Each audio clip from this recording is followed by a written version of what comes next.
الحمد لله نحمده ونستعينه ونستغفره ونعوذ بالله من شرور أنفسنا وسيئات أعمالنا من يهده الله فلا مضل له ومن يضلل فلا هادي له وأشهد أن لا إله إلا الله وحده لا شريك له وأشهد أن محمدا عبده ورسوله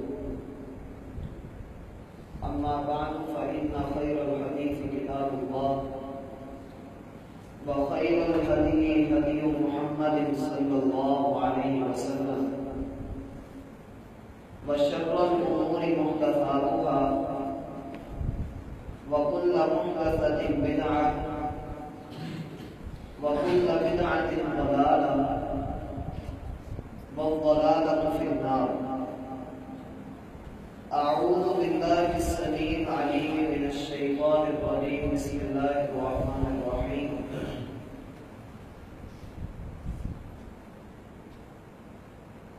انسان ظواہر پرستی میں مبتلا ہے.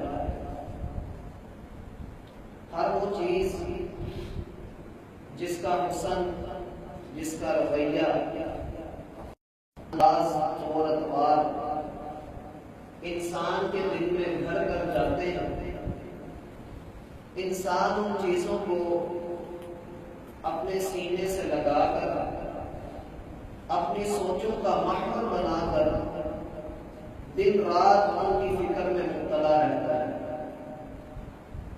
انسان کی یہ فطرت خالق کائنات کی طرف سے بنائی ہوئی ہے. ہر وہ چیز جو انسان کے دل کو اچھی لگتی ہے، اس کی آنکھوں کو بھلی لگے، اس کی سوچوں کے دھارے کو بدل دے، انسان اس چیز کے مقام اور مرتبے کو بڑی ہی اچھی طرح جانتا ہے. فی معاشرہ ہمارے ہاں جتنی بھی خوبصورت چیزیں پائی جاتی ہیں، جتنی بھی بہترین کوالٹی کی چیزیں ہمارے ہاں موجود ہیں، وہ ساری کی ساری اپنے ظواہر کے اعتبار سے، ہمارے دیکھنے والی نظر کے اعتبار سے بڑی ہی خوبصورت ہے. اور ہر انسان کا دیکھنے کا اپنا اپنا انداز ہے. کسی کو لیلا نظر آتا ہے اور مجنون نظر آتی ہے. کچھ انہی حالات میں ایک مسلمان کے دل میں یا کسی بھی انسان کے دل میں جب کسی چیز کے متعلق پسندیدگی کے جذبات بڑھتے ہیں تو ہمارا معاشرہ یہ کہتا ہے کہ جناب آپ یہ چیز لے کر تو جا رہے ہیں، لیکن خیال رہے کہ یہ چیز نازک بھی بڑی ہے. اس چیز کے متعلق دھوکے میں نہ رہیے گا کہ آپ اگر 40-50 ہزار روپے خرچ کر رہے ہیں تو اس میں نزاکت بھی ہے، اور یہی نزاکت اس کا حسن ہے. اور انسان کی ظواہر پرستی میں مبتلا ہونے میں انسان ظاہر کو دیکھے اس کی آنکھ کو کوئی چیز بھری لگ جائے، یہ ہر انسان کے دیکھنے کا اپنا اپنا انداز ہے. تاریخ کہتی ہے کہ لیلا اور مجنون یہ دونوں محبت کے امیر گزرے ہیں. ان دونوں نے اپنی لازوال محبت کو دنیا بھر کے عاشقوں کے لیے ایک سبق آموز داستان کے طور پہ رکھا ہے. لیکن کوئی یہ جسارت کرنے کی کوشش نہیں کرتا پتہ تو لگے یہ دونوں کردار آئے کہاں سے ہیں، اور بالفرض اگر ان کو تسلیم کر بھی لیا جائے تو ان سے سبق کیا ملتا ہے. لوگ کہتے ہیں کہ اس عورت کا نام لیلا ہے، اور معاشرہ یہ کہتا ہے کہ یقیناً وہ چاند کا کوئی ٹکڑا ہوگی، اور حسن کی رعنائیاں اور شباب اس پر ٹوٹ کر بکھرا ہوا ہوگا، اسی وجہ سے کوئی مجنون اس کے پیچھے لگا اور ساری دنیا کے لیے جو ہے وہ ایک سبق بن گیا. یہ بالکل غلط بات ہمارے معاشرے کے اندر مشہور کی گئی ہے. لیلا اسم بامسمہ تھا، اس کا رنگ عربی زبان کے اندر لیلا رات کو کہا جاتا ہے، اور رات کبھی نکھری نکھری اور اجڑی اجڑی نہیں ہوتی، رات میں صرف اندھیرا ہی ہوتا ہے۔ لیلا کو اس کے نام کی مناسبت کی وجہ سے، کالے کلوٹے ہونے کی وجہ سے اس کو یہ نام دیا گیا۔ اور جب مجنون کی دیوانگی اور جنونانہ حرکتیں بہت عروج پر چلی گئی تو مجنون کا باپ بولتا ہے کہ بیٹے جس کے پیچھے تو لگا ہے میں اس کو ایک نظر دیکھنا چاہتا ہوں۔ کہا ابا جان ضرور دیکھیے۔ اور جب اس نے اس لڑکی کو دیکھا تو کہنے لگا کہ بیٹے تیرا دن بھی آیا تو کس پر آیا؟ یہ تو دن کے اندر بھی رات ہی لگتی ہے۔ تو سردار کا بیٹا آنے والے وقت میں سردار، اور سونے پر سہاگا یہ کہ تو پہلے ہی حسن کا آتا مرتا ہے، واقعہ تیرے اوپر جو ہے ان لوگوں کا دل آنا چاہیے، لیکن تو خود اس پر مر مٹا ہے۔ وہ آگے سے کیا جواب دیتا ہے؟ ابا جان آپ لیلا کو مجنون کی نظر سے دیکھیں گے تو آپ کو پتہ لگے گا کہ لیلا کتنی حسین ہے۔ نعوذ باللہ من ذالک۔ ہر انسان کے دیکھنے کا انداز اپنا ہے۔ ہمارے ظواہر پرستی میں مبتلا ہونے میں اس چیز کا بہت بڑا ہاتھ ہے کہ ہم صرف ظاہر دیکھتے ہیں، باطن نہیں دیکھتے۔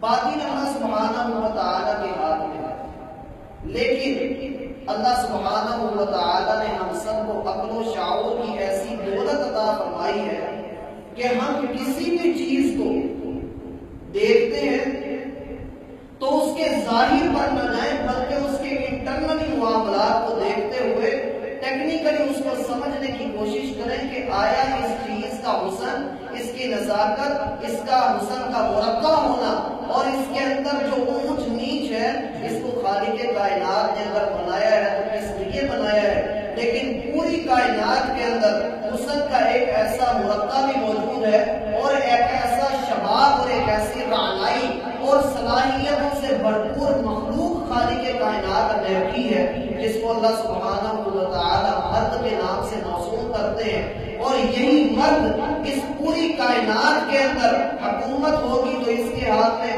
سیاست کرے گا تو یہ معاشرت اس کے ساتھ چلے گی، اور اسی طریقے سے معیشت کا سارا استحکام اس کے ساتھ جڑا ہوا ہے۔ یعنی ایک مرد کو مالک نے نہ صرف یہ کہ حسن کا اعلیٰ نمونہ بنایا، بلکہ اس کی نزاکتوں کے سارے خیال رکھتے ہوئے لطافتوں کا ایک اچھے انداز سے نچوڑ کر کے اس کو ایک ایسا مضبوط انسان بنایا ہے کہ جو غموں کے اوپر روتا نہیں ہے اور خوشی کے اوپر اچھلتا کودتا نہیں ہے، بلکہ معتدل مزاجی کے ساتھ وہ اپنی سرداری کو، اپنی مسئولیت کو اور اپنی ذمہ داری کو سمجھتا ہے۔ اور یاد رکھیے جب بھی کوئی بندہ مردانگی کے عہدے پر جا رہا ہوتا ہے تو اس کے اوپر بہت ساری ذمہ داریاں اللہ رب العزت کی طرف سے عائد ہو رہی ہوتی ہیں، اور یہ ذمہ داریاں کسی بھی طرح کی ہو سکتی ہیں۔ یہاں آ کر ایک مرد کا فرض بنتا ہے کہ وہ اپنے فرض کو سمجھے، اپنی ذمہ داری کو ادا کرنے کے لیے وہ قرآن و سنت کی طرف رجوع کرے۔ دنیا میں بڑے بڑے مرد ہیں، لیکن مردانگی کا مرقع کسی کو مرد بننا آیا تو صرف ایک مسلمان مرد ہے جس کو اللہ سبحانہ و تعالی نے انسان چھوڑ کر بندہ بنایا، اور یہی بندہ جب اپنی مردانگی دکھاتا ہے، اللہ کے حکم کے مطابق دکھاتا ہے، تو ایسا بندہ پورے معاشرے کے لیے ایک نمونہ بھی ہوتا ہے، اور اللہ سبحانہ و تعالی کی رحمت اس کے ساتھ بھی ہوتی ہے۔ یاد رکھیے کوئی بھی مرد اپنی حساسیت کے اعتبار سے، اپنی طبیعت کے سخت ہونے کے اعتبار سے اللہ رب العزت نے اس کو بنایا ہی ایسا ہے، وہ ایسا ہی رہے گا۔ الرجال قوامون علی النساء۔ دنیا میں صرف دو ہی مخلوقیں ہیں جن کا اظہار ہونا ہے، ایک مرد ہے اور ایک عورت۔ مرد کو عورت کے اوپر فوقیت دی گئی، اور جو بڑا ہوتا ہے، جس کی فوقیت زیادہ ہوتی ہے، جس کو قوام بنایا جائے، جس کو ایک معاشرے کے اندر ستون کا درجہ دے کر اپنے ساتھ جڑنے والوں کو سہارا دینے والا بنایا جائے، اس کے اندر ہمیشہ جھکاؤ ہونا چاہیے، اس کے اندر ہمیشہ نرمیاں ہونی چاہیے، کیونکہ جو بڑا ہوتا ہے وہ بڑے دل والا ہوتا ہے۔ خالق کائنات نے اس پوری کائنات کے اندر مرد کو ایک ایسی دولت عطا فرمائی ہے جو پوری کائنات کے اندر کسی کے نصیبے میں نہیں۔ نبوت آئی تو صرف مردوں کے اندر، خلافت آتی ہے تو صرف مردوں کے اندر، حکومت ہے تو صرف مرد کے پاس۔ ان تین چیزوں کے ہونے کے بعد مرد کی مردانگی اس بات کا تقاضا کرتی ہے کہ چھوٹی موٹی باتوں کو نظر انداز کر کے اپنا جو بنا ہوا خاندان ہے اس کو مکمل طور پہ ایک ایسا تحفظ فراہم کیا جائے جس کے حصار میں آ کر ایک عورت وہ ماں کے روپ میں ہو، وہ بہن کے روپ میں ہو، وہ بیٹی کے روپ میں ہو، اور سب سے بڑھ کر وہ بیوی کے روپ میں ہو تو اپنے آپ کو مکمل محفوظ تصور کرے۔ لیکن ہمارا معاشرہ ایک حدیث کو بنیاد بنا کر نہ صرف یہ کہ عورت کی تقصیر کرنے پہ تلا ہوا ہے، بلکہ عورتوں پر ہونے والا ظلم، عورتوں کے متعلق دھوکے میں رہنا، یہ ہمارے معاشرے کا وتیرہ بن چکا ہے۔ اگر ہم جدت پسندی کو دیکھتے ہیں تو یورپ کی طرف سے ہمیں یہ بات نظر آتی ہے کہ وہاں پر عورتوں کو مردوں کے شانہ بشانہ کام کرنے کی اجازت ہے، اور اس شانہ بشانہ کام کرنے کو ہمارے پورے معاشرے کے اندر جس طرح سے لاگو کر دیا گیا، آپ اپنے تمام تر اداروں کو دیکھ لیجیے، وہ تعلیمی ادارے ہوں، وہ پرائیویٹ ادارے ہوں، وہ گورنمنٹ کے ادارے ہوں، وہ ہماری علاج گاہیں ہی کیوں نہ ہوں، ان سب کے اندر جنسی طور پہ، ذہنی طور پہ جس طرح سے خواتین کو ایک مرد کی طرف سے ہراساں کیا جا رہا ہے، جیسے ان کا جنسی استحصال کیا جا رہا ہے، واللہ ہماری آنکھوں سے کچھ بھی ڈھکا چھپا نہیں۔ ہم اس بات کو بخوبی جانتے ہیں کہ کوئی بھی ادارہ ہو جہاں پر مرد اور عورت کا مخلوط سسٹم کر دیا گیا ہے، وہاں پر عورت بیڑیوں کے درمیان رہ رہی ہے، کس طریقے اور نہج پر رہ رہی ہے۔ ریل کے اندر سفر کرنے والے ایک بزرگ اپنا واقعہ بیان کرتے ہیں، کہتے ہیں میری لمبی لمبی داڑھی دیکھ کر ایک جوان بولا، لبرل ٹائپ کا، کہنے لگا تم مولوی لوگ عورت کو مستور کرنے کی بات کرتے ہو، کہتے ہو کہ عورت ڈھانپی ہوئی چیز ہے، اس کو ڈھکے ہوئے ہی رہنا چاہیے۔ میں کہتا ہوں کہ مرد کی ترقی کے لیے عورت کا ہونا ضروری ہے، جب تک عورت شو پیس بن کے معاشرے کے اندر نکلے گی نہیں تب تک معاشرہ ترقی نہیں کر سکتا۔ تم مولوی لوگ یہ بات کرتے ہو، اپنی بات کے لیے کوئی دلیل دو۔ بزرگ کہتے ہیں کہ میرے پاس بیگ میں لیمو تھے، میں نے وہ لیمو ایک نکالا اور اس کو اس کے سامنے کاٹ دیا، پھر میں نے اس کو پوچھا کہ بتاؤ تمہارے منہ میں پانی آیا؟ اس نے کہا جی آیا۔ کہا کیوں آیا؟ کہیں فطری عمل ہے، انسان کے سامنے کوئی بھی کھٹی چیز رکھے، کوئی بھی چیز اس کے سامنے کاٹے، اس کے منہ میں آٹومیٹکلی پانی آتا ہے۔ جیسے ہم کہتے ہیں فلاں چیز کو دیکھ کر اس کے منہ میں پانی بھرا ہے، اور یہ فطرتی عمل ہے، انسان کے منہ میں یہ پانی آتا ہے۔ بزرگ کہنے لگے کہ عقل مند کے لیے اشارہ ہی کافی ہے، لیکن تو مجھے عقل مند لگتا ہے۔ میں تجھے سمجھاتا ہوں کہ جب عورت کو واضح کر کے، اس کو آدھا لباس پہنا کر کے اور لمبے لمبے پیکج لگا کر اسے معاشرے کے اندر نکالے گا اور وہ تیرے سامنے آئے گی، تو کس طرح سے اپنے آپ کو محفوظ رکھ سکتا ہے؟ یاد رکھ، اس عورت کی مثال لیمو کسی ہے، جب وہ کھل کر تیرے سامنے آ جائے گی تیرے منہ میں پانی آئے گا، اور پھر حبس زدہ بن کر یہ بھیڑیے کی طرح جب اس کے جسم کو نوچے گا تو پھر مرد کی مردانگی اور عورت کی نسوانیت اس کو پورے معاشرے کے اندر جو ہے وہ بیڑا غرق کر کے رکھ دینا، اور پھر بعد میں انسان اسلام کو دینا۔ اور پھر ایم اے اس طالبہ کو بھی دیکھیے جو آج سے ایک ہفتہ قبل اغوا ہوتی ہے اور ڈجکوٹ روڈ کے اوپر آ کر کے اس کی لاش ملتی ہے، اور پتہ لگتا ہے کہ اس اسٹوڈنٹ کو صرف اس وجہ سے جنسی زیادتی کا نشان بنا دیا گیا کہ یہ کسی کے ساتھ دوستی نہیں کرتی، نعوذ باللہ من ذالک۔ اور پھر مرد اپنی مردانگی اور قوانیت کو لے کر اس قدر اوپر چلا جاتا ہے کہ ایک حدیث کو بنیاد بنا لیا، لیکن سمجھا نہیں کہ اللہ کے رسول نے فرمایا کیا ہے، اور وہ حدیث کیا ہے؟ عورتوں کے متعلق اللہ سبحانہ و تعالی سے ڈرنا۔ کیوں؟ اس لیے کہ فَإِنَّ الْمَرْأَةَ خُلِقَتْ مِنْ ضِلْعٍ، اس لیے کہ عورت پسلی سے پیدا کی گئی اور پسلی کا سب سے ٹیڑھا حصہ اس کے اوپر والا حصہ ہوتا ہے. اور دوسری حدیث جس کو ہمارے مرد نے بنیاد بنا کر عورت کے اوپر ظلم کیا وہ کیا ہے؟ ما رأيت من ناقصات عقل قدير اضحك للب الرجل الحاسب من احداهن. عورتیں یہ اپنے دین کے اعتبار سے بھی ناقص ہیں اور اپنی عقل کے اعتبار سے بھی ناقص ہیں. مرد کی طرف سے یہ بات اٹھتی ہے کہ عورت تو ہے ہی کمزور، اس کو جس طریقے سے مرضی مولڈ کر لو یہ اپنی ہے. یہ کہاں کی محبت ہے؟ تو اللہ کی قسم ہرجائی ہے جو گھر گھر کے اندر پائی جاتی ہے. اور پھر یہی مرد ان دونوں روایات کو بنیاد بنا کر کسی عورت کو مار مار کر سیدھا کرنے کے دعوے کرتا ہے اور کسی کو ویسے ہی اپنے کمرے کے اندر بلا کر منہ کالا کرنے کے بعد اپنی مردانگی کا اظہار کرتا ہے. اللہ سبحانہ و تعالی نے مرد کے جسم سے اس پسلی سے عورت کو پیدا کیا تو کیوں کیا؟ یہ پسلیاں یہ پورے جسم کی حفاظت کا ذریعہ ہے.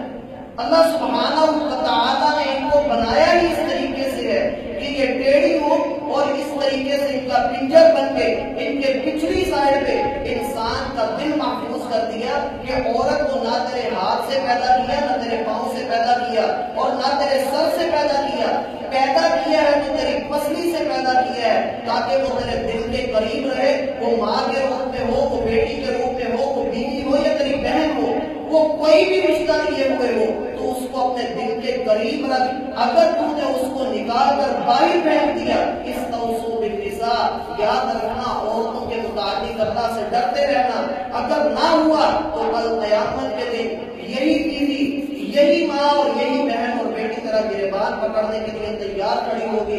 اس لیے مرد کی مردانگی کو یہ سمجھ لینا چاہیے کہ یہ عورت جس کو اللہ سبحانہ و تعالی نے پیدا ہی پسلی سے کیا ہے وہ اگر ٹیڑھی ہے تو اللہ کے رسول صلی اللہ علیہ وسلم فرماتے ہیں ان ذهبت تقیمها، اگر تو اس کو سیدھا کرنے پہ تل گیا تو یہ جلیبی ہے، یہ کبھی سیدھی نہیں ہونے والی. کسرتا ہوں تو اس کو توڑ بیٹھے، اس کو کبھی سیدھا کرنے کی طرف نہ جانا، اس کو یوز کرنا ہے، اس کے ساتھ رہنا ہے تو دو طریقوں سے رہو کہ اس کے ساتھ جب تمہارا رشتہ جڑ جائے، جب یہ تمہاری بیوی بن کے تمہارے عقد میں آ جائے تو پھر تم ایسے قلعے اور ایسی محفوظ دیوار اس کے لیے بن جاؤ کہ کسی غیر محرم کو اس کی طرف نظر اٹھانے کی جرأت نہ ہو.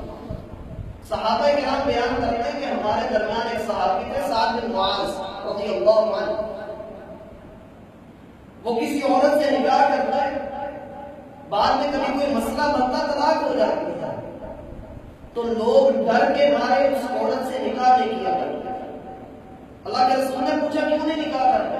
کہا ہے اللہ کے رسول سعد غیرت والا ہے، اس کو تو اتنی غیرت آتی ہے، وہ اتنا غیرت مند ہے، وہ یہ کہتا ہے کہ اسلام کے احکامات بہت اچھے ہیں لیکن اسلام یہ بھی کہتا ہے کہ جب کسی کو اپنی بیوی کے ساتھ غیر حالت میں پاؤ تو پھر 4 گواہ ہونے چاہیے.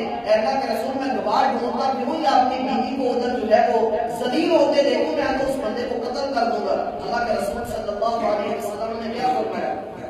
سعد بڑی غیرت والا ہے، صحت کے اندر غیرت موجود ہے اور میں سعد سے زیادہ غیرت والا ہوں اور اللہ مجھ سے زیادہ غیرت والا ہے.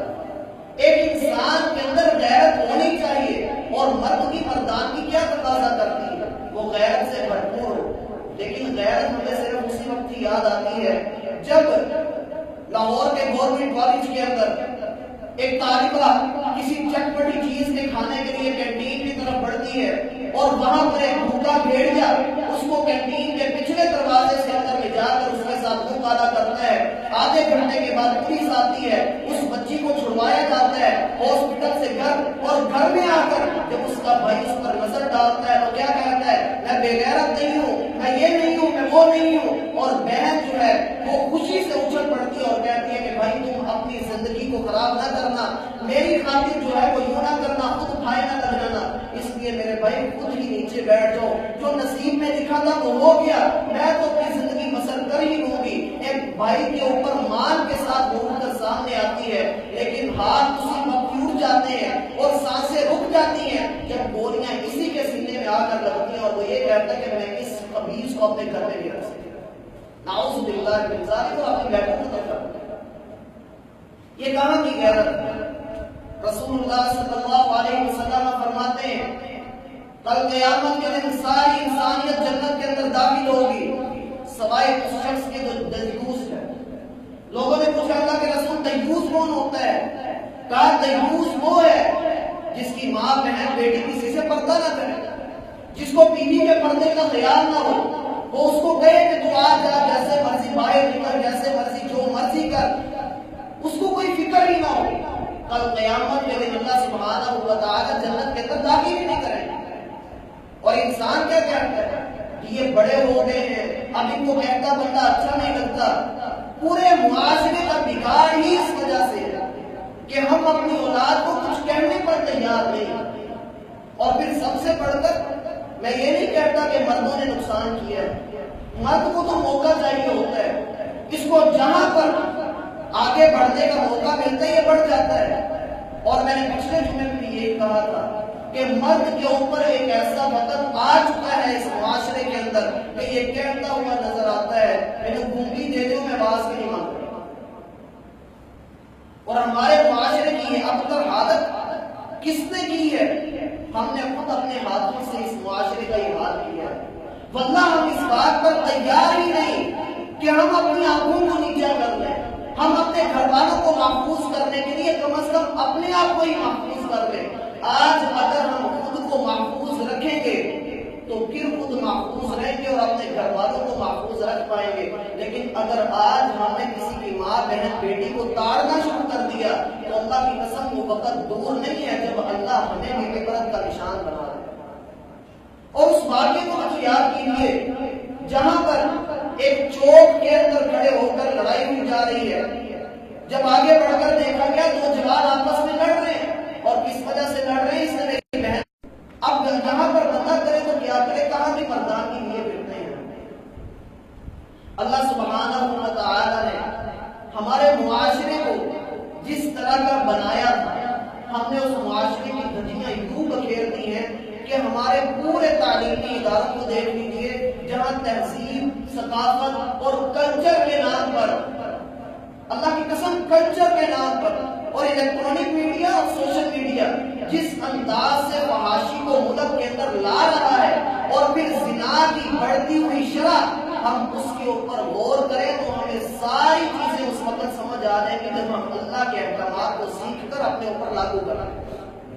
لیکن ہوتا کیا ہے، کہیں پر پاکستان آئیڈیل کے نام سے، کہیں پر جیتو پاکستان کے نام سے چھوٹی چھوٹی بچیوں کو انتہائی گندے قسم کے لباس پہنوا کر ڈانسنگ مقابلہ کروایا جاتا ہے اور پھر عورتوں کے ساتھ ہی مخلوط سسٹم کر کے کبھی کسی کو رمضان کے نام پر اور کبھی جیتو پاکستان کے نام پر جو فحاشی اور عریانی کا کھیل کھیلا جا رہا ہے اور پھر انہی کو اسلامک سلوگنز کا نام دے کر یہ کہاں کا اسلام اور کہاں کی حیا دے کر کے انسان پھر رہا ہے. اللہ سبحانہ و تعالی نے جو اصول اور قوانین دیے، مرد بڑا رولا ڈالتا ہے کہ عورت نے یہ کر دیا، عورت نے وہ کر دیا. ہم اس بات کی طرف بھی آتے ہیں کہ عورت کو بگاڑنے میں سب سے بڑا ہاتھ ہم لوگوں کا بھی ہے جنہوں نے پہلے تو یہ کہا کہ دل کا پردہ ہوتا ہے، عورت کو پردہ کرنے کی ضرورت نہیں، جبکہ شریعت کہتی ہے المرأۃ عورہ، عورت چھپانے کی چیز ہے، وہ چھپی ہوگی تو بہتر ہوگی. اور اللہ کے رسول صلی اللہ علیہ وسلم کو حکم ملتا ہے قل لأزواجک وبناتک ونساء المؤمنین یدنین علیہن من جلابیبہن. اے محمد صلی اللہ علیہ وسلم، وہ آپ کی بیویاں ہوں، وہ آپ کی بیٹیاں ہوں یا صحابہ کی بیویاں ہوں، وہ کوئی بھی ہے، آپ ان کو کہیے کہ چادر اپنے اوپر لے کر رکھیں، یہ ان کی پاکیزگی کے لیے بہت اہم چیز ہے. میں نے ایک عورت کو دیکھا، اس نے ڈبل کرتا پہنا ہوا ہے. اس کو میں نے پوچھا یہ کیوں پہنا ہے؟ کہنے لگی کہ یہ اللہ رب العزت کا حکم ہے اس لیے پہننا ہے. میں نے کہا اللہ نے تو حکم دیا جسم کو چھپاؤ، ایک پردہ جو ہے وہ کافی کہا، آپ نے یہ کیوں دیا ہے؟ کہنے لگی اصل میں نئی نئی مسلمان ہوئی ہوں اور یہ گرمی کا مہینہ یہ مجھے کچھ نہیں کہہ. اللہ کی قسم گرمی جو ہے یہ دنیا کی برداشت ہے، کل قیامت کے دن کی گرمی، جہنم کی گرمی میں برداشت نہیں کر سکتا. اور میں پسند پسند نہیں کرتی کہ کسی غیر مرد کی نظر میرے اوپر ہے۔ اور پھر اس سے بھی آگے بڑھ کر جن لوگوں نے بہت ہی زیادہ جو ہے وہ اسلام کو سمجھا اور آدھا کلو اسلام لے کر بہت ٹائٹ کپڑے عورتوں نے پہنے اور اوپر سے وہ پٹکا سا باندھ کر کہا کہ ہم نے حجاب کر لیا ہے اور یہ بھی کہہ دیا کہ ہاتھوں اور چہرے کا پردہ نہیں ہے، باقی ساری چیزوں کا پردہ ہے، کوئی ایسی دلیل اسلام کے اندر موجود نہیں ہے جس میں یہ لکھا ہو کہ عورت اپنا ہاتھ اور اپنا چہرہ ننگا رکھ سکتی ہے۔ آج تک کسی بھی بندے نے یہ کہا ہو کہ اس عورت کے پاؤں دیکھ کر میں اس کے پیچھے لگ گیا؟ کسی نے کہا؟ کوئی نہیں کہتا، سارے کہتا ہے میں مٹا تو اس کے چہرے پر مر مٹا۔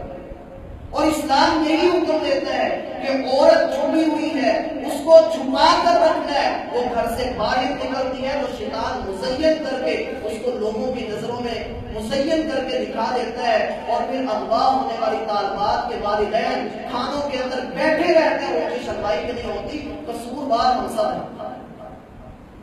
اور مرد کا سب سے بڑا قصور کیا ہے؟ مرد یہ کہتا ہے کہ عورت پردہ نہیں کرتی، اس لیے ہم سے کنٹرول نہیں ہوتا۔ ٹھیک ہے بھائی، نہ کریں کنٹرول، کوئی مسئلہ نہیں، شریعت کہتی ہے نہیں کنٹرول ہوتا تو نہ کریں۔ اللہ کے رسول صلی اللہ علیہ وسلم علاج بھی بتاتے ہیں اور سزا بھی بتاتے ہیں۔ علاج آپ کا یہ ہے، یا معاشر الشباب، اے جوانوں کی جماعت، من استطاع منکم الباءۃ فلیتزوج، جس کے اندر استطاعت موجود ہے وہ نکاح کر لے، اس کو چاہیے کہ وہ آگے بڑھ کے نکاح کر لے۔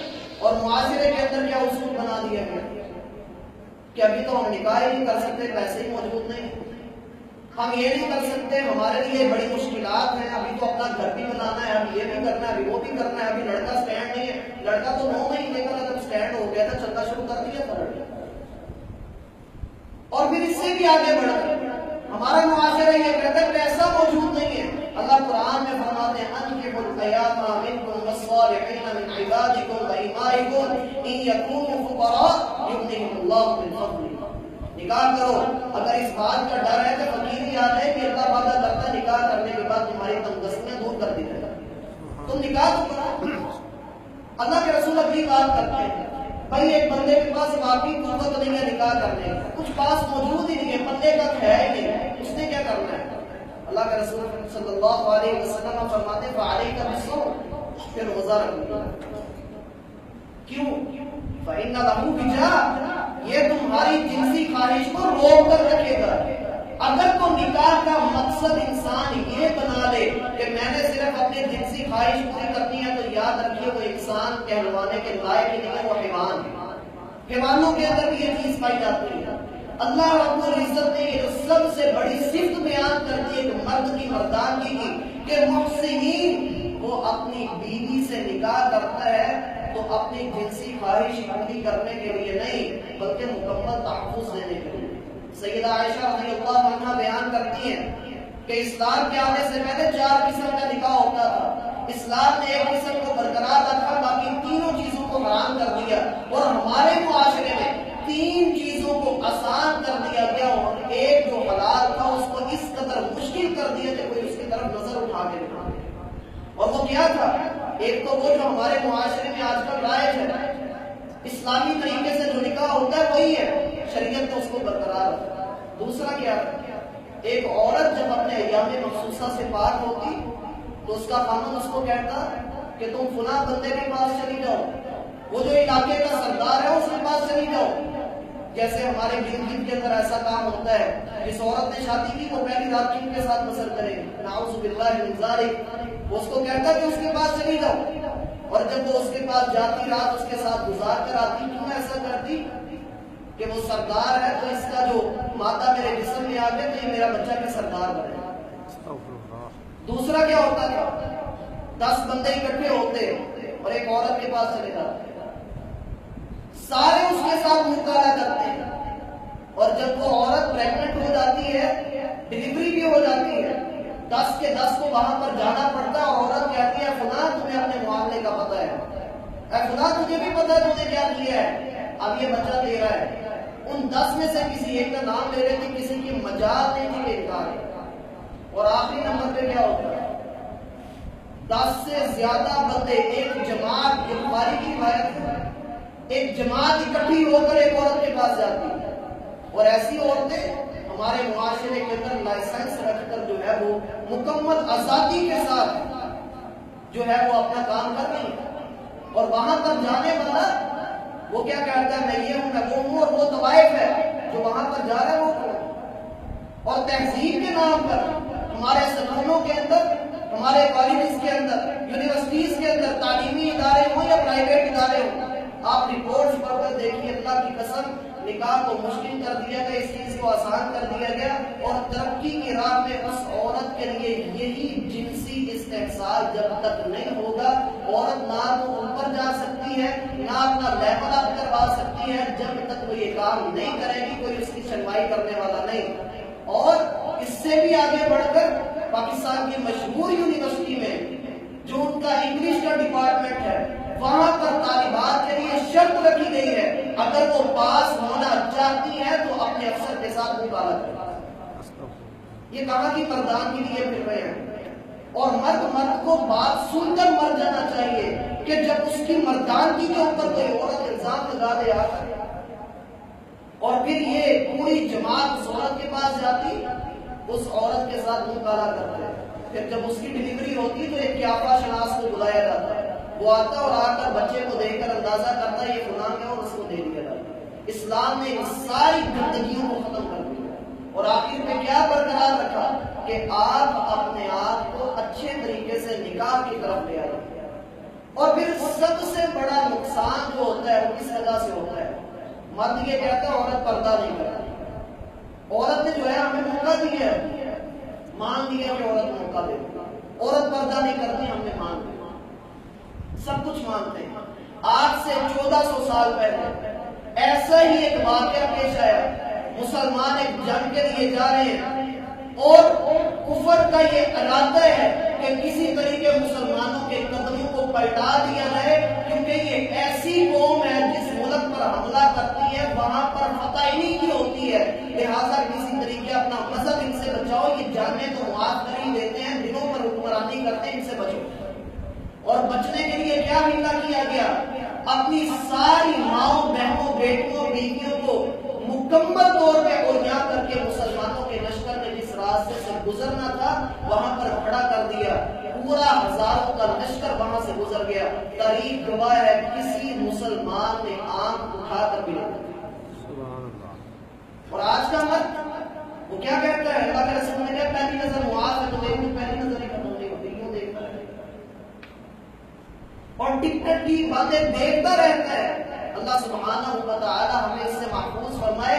اس آیت کو بنیاد بنا کر ہم یہ کہتے ہوئے نظر آتے ہیں کہ یہ عورتوں کو پردہ کرنے کا حکم ہے، اللہ کے بندے اس سے پچھلی آیت پڑھ کر دیکھ، اللہ رب العزت نے پہلے مومن کو حکم دیا قُلْ لِلْمُؤْمِنِينَ يَغُضُّوا مِنْ أَبْصَارِهِمْ وَيَحْفَظُوا فُرُوجَهُمْ۔ اے محمد صلی اللہ علیہ وسلم، مرد نے تو باہر نکلنا ہی ہے، اگر کوئی بیچاری عورت بلا وجہ نہیں بلکہ کسی وجہ کے ساتھ گھر سے باہر نکل ہی آئی ہے تو اس بندے کو کہو کہ اللہ کے بندے اپنی نظر کو نیچا رکھ، جھکا کر رکھ، کہ یہ نہ ہو کہ تو نے دیکھ لیا تو تیرے دل میں شیطان آ جائے۔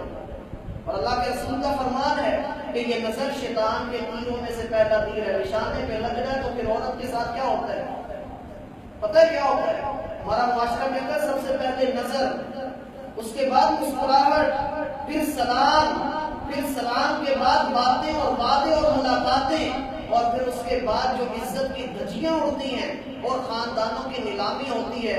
اللہ کی قسم اس شادی کو بھی تو دیکھیے جس میں ایک عورت کی مائیوں کی رسم بیٹھی ہوئی ہے، سہیلیاں ڈھولک بجا بجا کر خوشی کا اظہار کرتی ہیں، لیکن اچانک ہی دلہے کا باپ بارات سے ایک دن پہلے گھر کے اندر آتا ہے اور بڑا پریشان ہے، کھانا اس کے سامنے رکھا گیا، کہا نہیں، اس کو بوتل دی گئی، کہا نہیں، میرے پاس جو ہے بڑے بزرگوں کو بھیجو۔ لڑکی کا والد، لڑکی کا ماموں اور لڑکی کی والدہ اس کے پاس جاتی ہے، کہا کیا ہے؟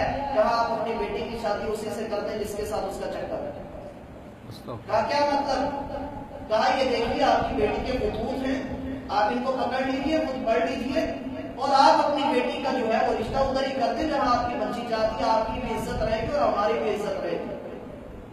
اور جب کھول کر پڑھا گیا تو معاشرے کے جوان کی جوانی بگڑ چکی تھی اور کس طرح کی جو ہے وہ عورت کی طرف سے اور مرد کی طرف سے خطوط کے اندر اظہار کیے گئے، اس بچی کا گھر اجڑ گیا اور